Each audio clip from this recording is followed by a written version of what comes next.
আজ নিয়ে এসেছি নতুন স্বাদে এক নতুন রেসিপি নিয়ে। এইটা একবার খেলে বন্ধুরা এই স্বাদ ভুলবে না কোনো দিন। যারা ফেসবুক ইনস্টাগ্রাম থেকে দেখছো তারা চ্যানেলটাকে ফলো করে নিও, আর যারা ইউটিউব থেকে দেখছো তারা চ্যানেলটাকে সাবস্ক্রাইব করে রেখো। এরকম নতুন নতুন ভিডিও নিয়ে আমি প্রতিদিন হাজির হই।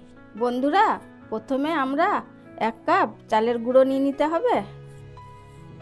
সুজিটাকে 5 মিনিট ভিজিয়ে রেখেছিলাম, এটাকেও দিয়ে দিতে হবে। আর তোমরাও সুজিটাকে 5 মিনিট ভিজিয়ে রাখবে। 2 চিমটে মতন ময়দা দিয়ে দিতে হবে।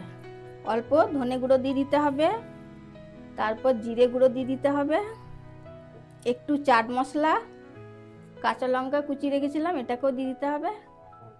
এবার স্বাদ মতো নুন দিয়ে দিতে হবে। নিয়ে সব উপকরণ দিয়ে ভালো করে ঠেসে ঠেসে মেখে নিতে হবে। হালকা করে জল দিয়ে দিতে হবে। এভাবে একটু শক্ত করে মেখে নিতে হবে। ব্যাস, আমাদের চাল গুঁড়োটা মাখা হয়ে গেছে। এভাবে হাতে তেলটা নিয়ে এভাবে ছোট ছোট লিচি কেটে গোল করে নিতে হবে।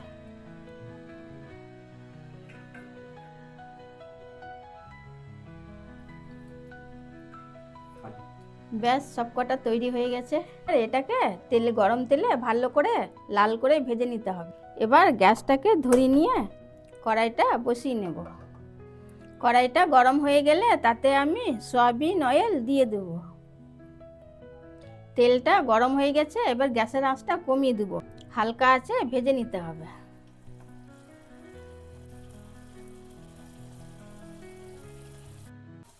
সব কটা দিয়ে নাড়িয়ে চাড়িয়ে লাল করে ভেজে নিতে হবে। এরকম উল্টিয়ে পাল্টিয়ে লাল করে ভেজে নিতে হবে।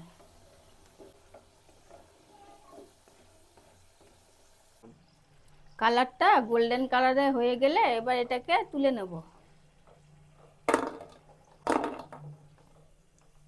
বাকি কটা এভাবে এরকম করে ভেজে নেব, তারপর দেখা হচ্ছে।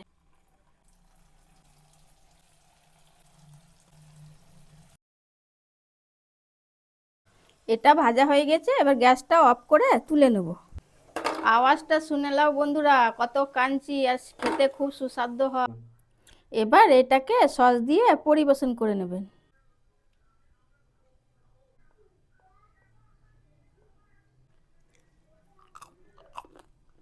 দারুণ খেতে হয়েছে বন্ধুরা, একবারে সুপার।